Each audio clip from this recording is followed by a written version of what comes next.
the Hindu community who have an anxiety, you it's not for us.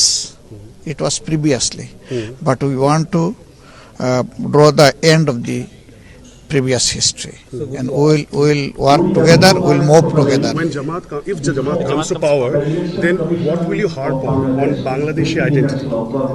Only Bangladeshi identity, nothing more. So you said an But will they have And you people who will come here as a guest, will try to give you the due honor to the guest, But will they get and the equal security for the every citizen of this country. will they get Equal equal security, rights? yes, Equal equal rights. right and equal security. And so একটি রাজনৈতিক দল যাদের একটি অন্য পরিচয় আছে, জনগণ যাদেরকে একটি ভিন্ন পরিচয় চিনে, জনগণ তাদেরকে কি পরিচয় চিনে? গুপ্ত পরিচয় চিনে, গুপ্ত পরিচয়। আপনারা চিনেন কারা তারা গুপ্ত? বাংলাদেশের রাজনীতিতে কারা সেই গুপ্ত? চেনেন আপনারা, আলহামদুলিল্লাহ। ১.৫ বছরের অস্থিরতা, ১৪০০ প্রাণের বিনিময় পতন, নিষিদ্ধ এক প্রভাবশালী দল, আর মাঠে মুখোমুখি দুই প্রাক্তন মিত্র বিএনপি এবং জামায়াত। একদিকে তারেক রহমানের আত্মবিশ্বাসী উচ্চারণ, অন্যদিকে শফিকুর রহমানের নতুন রাজনীতির প্রতিশ্রুতি। সমীক্ষা বলছে হাড্ডাহাড্ডি লড়াই, কেউ এগিয়ে, কেউ নিশ্চিত আসনে শক্ত। তরুণ প্রজন্ম চাইছে স্বাধীনতা এবং জবাবদিহি। নারীরা প্রশ্ন তুলছে প্রতিনিধিত্বের।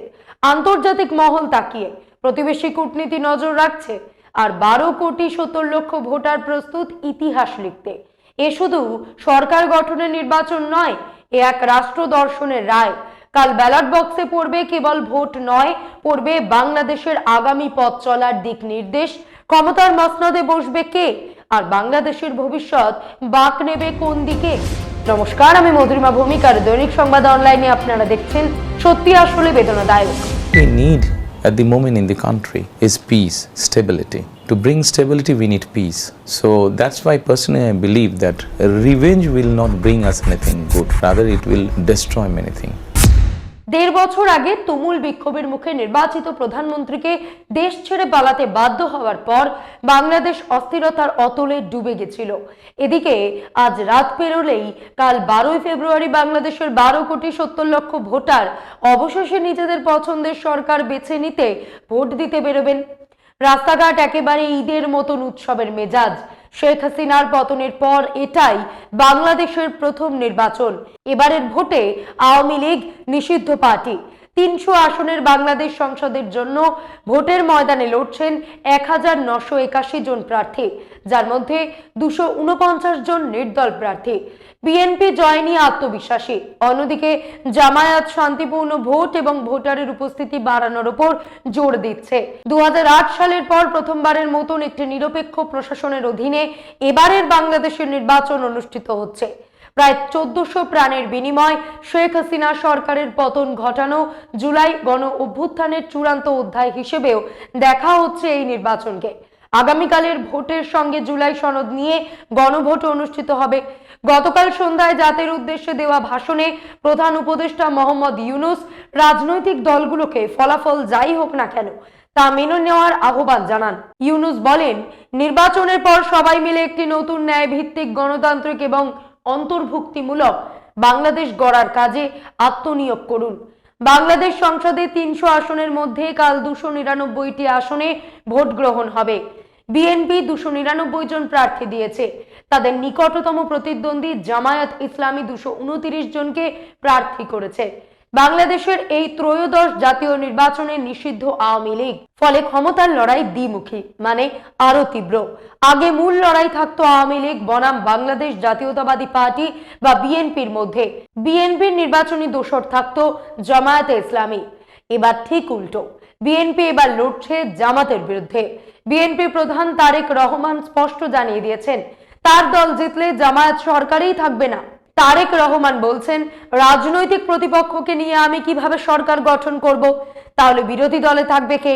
একটি সরকারের ভারসাম্যের জন্য শক্তিশালী বিরোধী দল প্রয়োজন। তাদের আসন সংখ্যা কত হবে জানি না, কিন্তু তারা যদি বিরোধী দলে থাকে আমি আশা করব তারা ভালো বিরোধী দলের ভূমিকা পালন করবে। এবার $1,000,000 কোয়েশ্চেন, সমীকরণ কোন দিকে ঝুঁকছে? পশ্চিমী মিডিয়া বলছে এবার বাংলাদেশের ভোট হাড্ডাহাড্ডি লড়াই। আওয়ামী লীগের ভোটটা কার ব্যালটে পড়বে সেটাই এবার এক্স ফ্যাক্টর। সেদিক থেকে দেখলে সমীক্ষা জানিয়েছে হাসিনা পন্থীদের বড় অংশের ভোট বিএনপিতে শিফট করতে পারে। যদি তাই শেষ হয় তাহলে শেষ হাসি হাসবে বিএনপি। তবে ভোটের পূর্বানুমান করার কোনো বৈজ্ঞানিক মেকানিজম এখনো আবিষ্কৃত হয়নি। ট্রেন্ড দেখে সবটাই হিসেব কষে অনুমান করা হয়। এরই মধ্যে কয়েকটা নির্ভরযোগ্য প্রাক নির্বাচনী সমীক্ষা সামনে এসেছে। সমীক্ষক সংস্থা ইএসএসডির ৪১,০০০-এর বেশি মানুষের উপর করা সমীক্ষা বলছে বিএনপির নেতৃত্বাধীন জোট ঝড় তুলে ৩০০-র মধ্যে ২০৮টি আসনে জিতে সরকার গড়তে চলেছে। এই সমীক্ষায় বলা হয়েছে তাদের ঝুলিতে আসতে পারে প্রাপ্ত ভোটের ৬৬%-এরও বেশি। অন্যদিকে জামায়াত এবং তাদের মিত্ররা পেতে পারে মাত্র ৪৬টি আসন। ডক্টর শফিকুর রহমানের জামাতের নেতৃত্বাধীন ১১ দলের জোট পেতে পারে প্রাপ্ত ভোটের মাত্র ১২% ভোট। এই সমীক্ষার অন্যদিকে International Institute of Law and Diplomacy, সংক্ষেপে IILDর সমীক্ষা একদম অন্য ইঙ্গিত। এই সমীক্ষার ইঙ্গিত ত্রিশঙ্কু পার্লামেন্টের দিকে। সমীক্ষায় পূর্বাভাস দেওয়া হয়েছে জামায়াত জোট পেতে পারে ১০৫টি আসন, আর বিএনপির এবং তার মিত্ররা ১০১টি আসন। দুই নিকটতম প্রতিদ্বন্দ্বীর মধ্যে প্রাপ্ত ভোটের ব্যবধান থাকবে নাকি মাত্র ২%। বিএনপির জোট পেতে পারে প্রায় ৪৪.১% ভোট। অন্যদিকে জামায়াত জোট পেতে পারে ৪৩.৯% ভোট। এই সমীক্ষায় সহযোগী হিসেবে কাজ করেছে বাংলাদেশের জাগরণ ফাউন্ডেশন। এই সমীক্ষায় আরেকটি দিক বলছে ১.৭% ভোটার জাতীয় পার্টি বা জেপির সমর্থন জানিয়েছেন, আর ৬.৫% ভোটার এখনো ঠিক করতে পারেননি কাকে ভোট দেবেন। IILD জানিয়েছে দেশ জুড়ে ৬৩,১১৫ জন ভোটারের উপর তারা এই সমীক্ষা চালিয়েছে। তাদের মধ্যে প্রায় ৫৮% পুরুষ, ৪২.৪১% মহিলা, বয়স ভিত্তিক হিসেবে ১৮ থেকে ২৯ বছরের ১৭,৪৮১ জন ভোটার, অর্থাৎ ২৭.৪৮% এই সমীক্ষায় অংশ নিয়েছেন। গত ২১শে জানুয়ারি থেকে ৫ই ফেব্রুয়ারি পর্যন্ত টানা ১৬ দিন ধরে এই সমীক্ষা চালানো হয়। প্রার্থী তালিকা চূড়ান্ত এবং জোট সমীকরণ নিশ্চিত হওয়ার পরই সমীক্ষা শুরু হয়। দেশের সব ৩০০টি সংসদীয় আসন এই সমীক্ষায় অন্তর্ভুক্ত ছিল। প্রতিটি আসনে লটারি ভিত্তিক নমুনা পদ্ধতিতে ৫ থেকে ৬টি ইউনিয়ন এবং হোল্ডিং বাছাই করা হয়। সমীক্ষা বলছে ৯২% ভোটার ভোট দিতে আগ্রহী, ৪.৪% জানিয়েছেন তারা ভোট দেবেন না, আর ২.৫% এখনো সিদ্ধান্ত নিতে পারেননি। মোট ভোট শেয়ারের হিসেবে বিএনপি নেতৃত্বাধীন জোট এগিয়ে থাকলেও যেখানে জয়ের সম্ভাবনা নিশ্চিত বলে ধরা হচ্ছে সেই সব আসনে কিন্তু এগিয়ে জামায়াত নেতৃত্বাধীন জোট। সমীক্ষা অনুযায়ী জামায়াত জোট ১০৫টি আসনে নিশ্চিত জয় পেতে পারে, আর বিএনপি জোট নিশ্চিতভাবে পেতে পারে ১০১টি আসন। এর পাশাপাশি ৭৫টি আসনে দুই জোটের প্রার্থীদের মধ্যে হাড্ডাহাড্ডি লড়াইয়ের ইঙ্গিত মিলেছে, আর বাকি ১৯টি আসনে অন্য দলগুলির প্রার্থীরা জয় ছিনিয়ে নিতে পারেন। বিএনপির পক্ষে আরেকটি সমীক্ষা বাড়তি শক্তি জুগিয়েছে। কমিউনিকেশন অ্যান্ড রিসার্চ ফাউন্ডেশনের সমীক্ষা বলছে গত নির্বাচনে যারা আওয়ামী লীগকে ঢেলে ভোট দিয়েছিলেন তাদের ৪৮.২% এবার বিএনপির দিকে ঝুঁকতে পারেন। সেখানে তুলনায় মাত্র ২৯.৯% প্রাক্তন আওয়ামী ভোটার জামায়াতকে সমর্থন করতে পারেন। তবে এবার ভোটের ময়দানে সাধারণ মানুষের মধ্যে যে ধরনের উত্তেজনা দেখা যাচ্ছে, এর আগে ২০১৪, তারপর ২০১৮ জাতীয় নির্বাচনে তার কণা ভাগও ছিল না। সবটাই যেন ছিল আগে থেকেই ঠিক করে দেওয়া। ২০২৪ সালের সর্বশেষ নির্বাচনও তাই ছিল। প্রধান বিরোধী দল বিএনপি তো ভোটে অংশই নেয়নি। ভোট হয়েছিল যাকে বলে একতরফা খেলা। বিএনপির নির্বাচনী প্রতীক ধানের শীষ, জামায়াতের প্রতীক দাড়িপাল্লা। আওয়ামী লীগের শাসনে বিএনপিকে তারা বলতো সাম্প্রদায়িক পার্টি। এবার জামাতের সামনে পড়ে সেই বিএনপি যেন পাল্টে যাওয়া বিএনপি। তাদের মুখে উদারবাদ, দেশের তরুণ প্রজন্মের জন্য ঢালাও প্রতিশ্রুতি। তারেক প্রায় প্রতিটি জনসভায় বলেছেন দেশকে ধর্ম ব্যবসায়ীদের হাতে তুলে দেবেন না, উন্নয়নকে জঙ্গিবাদের হাতে তুলে দেবেন না। ৪৭-৭১-এর স্বাধীনতা বিরোধীদের পরাজিত করতে ধানের শীষে ভোট দিন। বাংলাদেশের মোট ১৭ কোটি জনসংখ্যার মধ্যে হিন্দুদের সংখ্যা প্রায় ১,৩০,০০,০০০। মোট জনসংখ্যার প্রায় ৭ থেকে ৮%। হিন্দু সংখ্যালঘুরা আগে হাসিনাকেই ভোট দিতেন। আওয়ামী লীগের সমর্থকদের বড় অংশ এবং বিএনপি পন্থী। বহু সমীক্ষক এবং বিশ্লেষকদের বক্তব্য এবার লড়াই হাড্ডাহাড্ডি। যে দলই জিতুক, জেতা হারার মধ্যে ব্যবধান হবে ২৫ থেকে ৩০টি আসনের মধ্যে। এই নির্বাচনের দিকে তাকিয়ে রয়েছে তরুণ প্রজন্ম। তাদের কাছে এটি অতীতের অধ্যায় বন্ধ করে নতুন শুরুর সুযোগ। তারা চায় আইন শৃঙ্খলার পুনঃপ্রতিষ্ঠা, নাগরিক স্বাধীনতার সুরক্ষা, জবাবদিহিমূলক নেতৃত্ব। এক তরুণী বলেছেন, আমি চাই বাংলাদেশ একটি ধর্মনিরপেক্ষ গণতান্ত্রিক দেশ থাকুক। মানুষ যেন যা খুশি পড়তে পারে, নিজের মতন বাঁচতে পারে, নীতি পুলিশ বা হয়রানির ভয় ছাড়া। একজন নারী হিসেবে আমি চাই না আমাকে হেনস্থা করা হোক, তুচ্ছ তাচ্ছিল্য করা হোক। তবে উদ্বেগও আছে।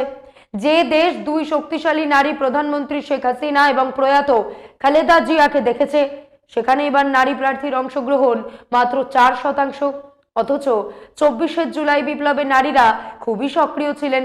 কিন্তু অন্তর্বর্তী সরকার দায়িত্ব নেওয়ার পরেই বোঝা গেল নারী কিভাবে কায়া থেকে ছায়া হয়ে গেল।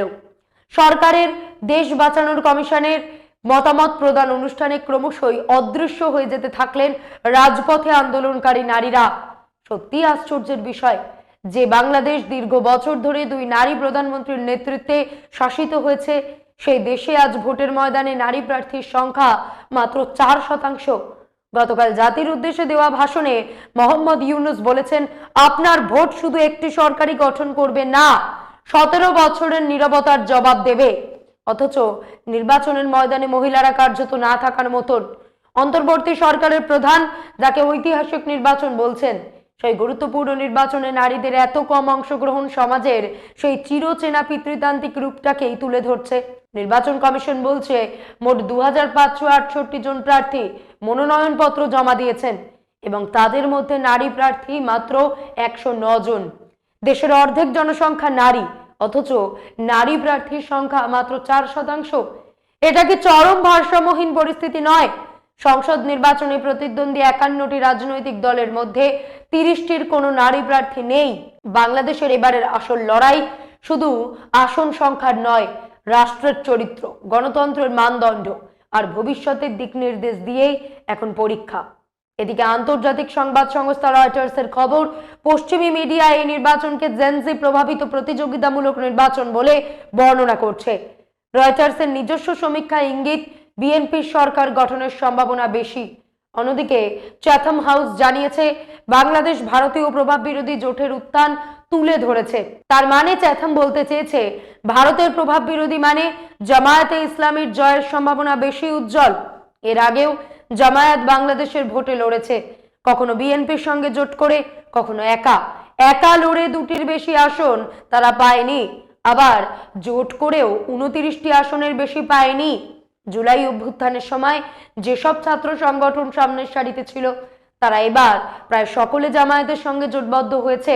জামায়াত যে এতটা শক্তি সঞ্চয় করেছে, তার মূল কারণ হলো শেখ হাসিনার বিদায় পর্বের পর এক ধরনের ঔদ্ধত্য, উশৃঙ্খল মেজাজ। 24শে জুলাই অভ্যুত্থানের পর বিএনপি যখন চাঁদাবাজি এবং জুলুমের মতন অনেক ঘটনা ঘটিয়েছে, তখন জামাত নিঃশব্দে তাদের প্রভাব বাড়িয়ে গেছে। বিএনপির সম্বিত ফেরে অনেক পরে। গত 15 বছরে আওয়ামী লীগের নেতা কর্মীরা বহু বিএনপি নেতা কর্মীর দোকানপাট, জমি জায়গা কেড়ে তাদের ভিটে ছাড়া করেছিল। জুলাই অভ্যুত্থানের পর এই সব জমি দখলে ব্যস্ত হয়ে পড়েছিলেন বিএনপির সদস্যরা। তারা নিজেদের শুধরায় অনেক দেরিতে। অন্যদিকে জনতার দরবারে হাজির হয়ে 1.5 মাস আগে জামাতের প্রথম প্রশ্নটাই ছিল, আপনারা আওয়ামী লীগ এবং বিএনপির দুর্নীতির এবং অপশাসন ভোগ করেছেন, তাহলে একবার জামাতকে সুযোগ দিতে ক্ষতি কি? ভোটের প্রচারে তারা আগাগোড়া নিজেদের ক্লিন ইমেজ তুলে ধরতে চেয়েছে। দমনমূলক শাসনের জেরে হাসিনা সরকারের উচ্ছেদ যদি হয় স্বাভাবিক ক্রীড়া, তাহলে জামায়াতের ক্রমবর্ধমান জনপ্রিয়তা হলো তার সমান এবং বিপরীত প্রতিক্রিয়া। জুলাই বিপ্লবের আদর্শ গ্রহণ করে তারা ইসলামিস্ট লেফট হিসেবে নিজেদের পুনর্ব্র্যান্ডিং করেছে। সমাজবাদী ইসলামী মিশ্রণ ঘটিয়ে যুবকদের আকর্ষণ করার চেষ্টা করেছে। একজন হলেও এই প্রথম জামায়াত হিন্দু প্রার্থীকে দাঁড় করিয়েছে। খুলনা 1 আসন থেকে জামায়াতের প্রার্থী কৃষ্ণনন্দী পেশায় ব্যবসায়ী। অন্যদিকে বিএনপি হিন্দু প্রার্থী দিয়েছে 6টি আসনে। গতকাল 10ই ফেব্রুয়ারি নির্বাচনী প্রচার শেষের আগে 11 জোটের সঙ্গে নির্বাচনী ঐক্যের বৈঠক হয়। বৈঠক শেষে জামায়াতের সদর দপ্তরের সামনে দাঁড়িয়ে সাংবাদিক সম্মেলন করেন শফিকুর রহমান। সেখানে তার বক্তব্য ছিল, দুর্নীতির কারণে জাতি এগিয়ে যেতে পারেনি। জামায়াত দুর্নীতিমুক্ত ইনসাফের বাংলাদেশ গড়তে চায়। বাংলাদেশ এবার নতুন রাজনীতির দিকে এগোবে। দেশের 40 ভাগ ভোটার জীবনে একটা ভোটও দিতে পারেনি। এবার তাই সবাই ঈদের মতন আনন্দের আবহে সকলে ভোট দেবে। জনগণ কেউ ভোটের মাঠ নষ্ট করবে না। কেউ কোথাও বিশৃঙ্খলা সৃষ্টি করতে চাইলে ইনশাআল্লাহ ভোটাররাই এর জবাব দেবে। পুলিশ এবং বাহিনী যদি নিজেদের কাজটা করে তবে জনগণকে কিছু করতে হয় না, কিন্তু তারা নিজের কাজ না করলে জনগণ বসে থাকবে না, সুষ্ঠু ভোট আদায় করে ছাড়বে। তারা ক্ষমতায় এলে ভারতের সঙ্গে বাংলাদেশের সম্পর্ক কেমন হবে? এক সাংবাদিকের প্রশ্নে শফিকুর রহমান বলেন, আমাদের ইস্তেহারেই ভারতের সঙ্গে সম্পর্ক উন্নতির কথা স্পষ্টভাবে উল্লেখ করা হয়েছে।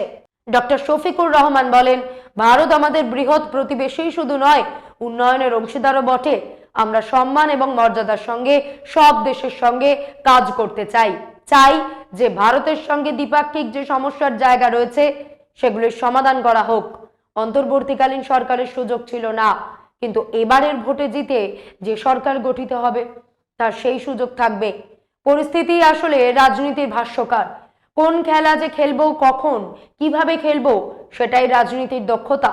2014 সালে প্রচারে নরেন্দ্র মোদীর সেই দক্ষতার কথাটা মনে করুন। ক্ষমতায় এসে রাতারাতি ভারতবর্ষের 100 বছরের ন্যারেটিভ বদলে দিতে চাইবেন যে মানুষটি, সেই মোদী লোকসভা ভোটে জিততে বিজেপি আরএসএস এর মতাদর্শকে হাতিয়ার করেননি। হিন্দুত্ববাদীদের নেতা তিনি ছিলেনই, কিন্তু ভোটে জিততে তখন মোদীকে আরো টুপি পড়তে হয়েছিল। কখনো উন্নয়নের আইকন, কখনো গরিব অনগ্রসর পরিবারের সন্তান, কখনো চাওয়ালা, কখনো বয়সে প্রবীণ মনে নবীন, কখনো আছে দিনের স্বপ্নের ফেরিওয়ালা। ক্ষমতায় বসে তারপর তিনি আরএসএস আদর্শকে সামনে এনেছেন। বাকিটা ইতিহাস। বলিউড থেকে ব্যবসা, এদেশের ভাষ্যই পাল্টে দিয়েছেন তিনি। অন্যদিকে রাহুল গান্ধীকে দেখুন, ভোটে জেতার আগেই তিনি ধর্মনিরপেক্ষতা, সাম্প্রদায়িক সম্প্রীতির মতাদর্শ আঁকড়ে ধরেছেন।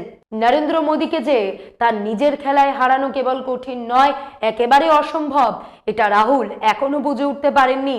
কিন্তু বাংলাদেশের খালেদা পুত্র তারেক রহমান এই ভুল করছেন না। ধর্ম জাতীয়তাবাদ নিয়ে কোনো বাড়তি মন্তব্য করে জামায়াতের হাতে তিনি অস্ত্র তুলে দেননি, বরং তার লক্ষ্য ছিল আওয়ামী লীগের ভোটটা কিভাবে নিজেদের ঝুলিতে টেনে আনা যায়। 2014 সালে আমাদের লোকসভা নির্বাচনে মোদী যে স্ট্র্যাটেজিতে খেলেছিলেন, বাংলাদেশের মাটিতে জামাত প্রধান শফিকুর রহমানও সেই ছাঁচে প্রচারটা করছেন। বোঝাতে চেয়েছেন বাংলাদেশ জামায়াতে ইসলামী এখন আর আগের মতন কড়াকড়ি ইসলামী শাসন ব্যবস্থার পক্ষে নেই, বরং তারা তুলনামূলকভাবে নরম ইসলামের পক্ষে জোর দিয়েছে। ডক্টর রহমান প্রচারে বার্তা দিতে চেয়েছেন তারা ক্ষমতায় এলে সবাইকে সঙ্গে নিয়ে নতুন বাংলাদেশ গড়বেন।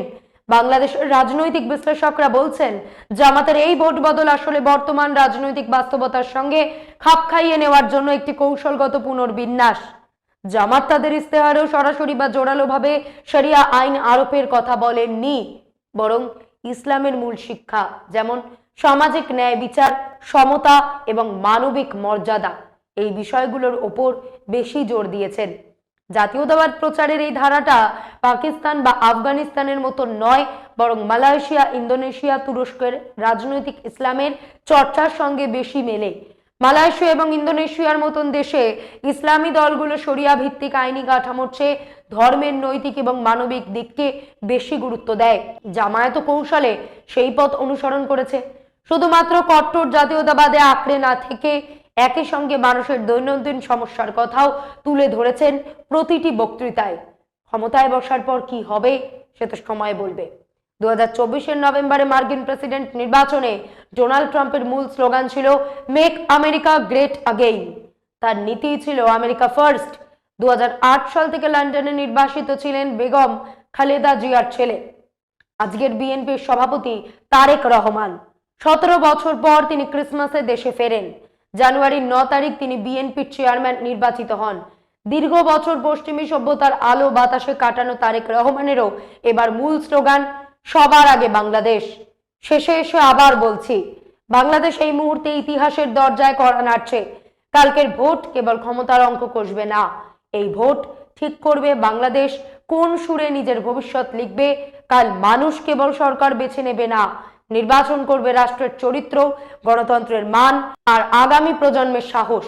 জয় বা পরাজয় শেষ কথা বলবে জনগণই। সবশেষে জরুরি প্রশ্ন, রক্তঝরা জুলাইয়ের পর মানুষ কি পুরনো প্রতিশোধের রাজনীতিতে ফিরবে, নাকি নতুন জবাবদিহির শপথ নেবে? আজ এই পর্যন্তই। এমন আরো বিষয় জানতে অবশ্যই সাবস্ক্রাইব করুন, লাইক কমেন্টে শেয়ার করুন। দেখতে থাকুন দৈনিক সংবাদ, শুধু নামই যথেষ্ট।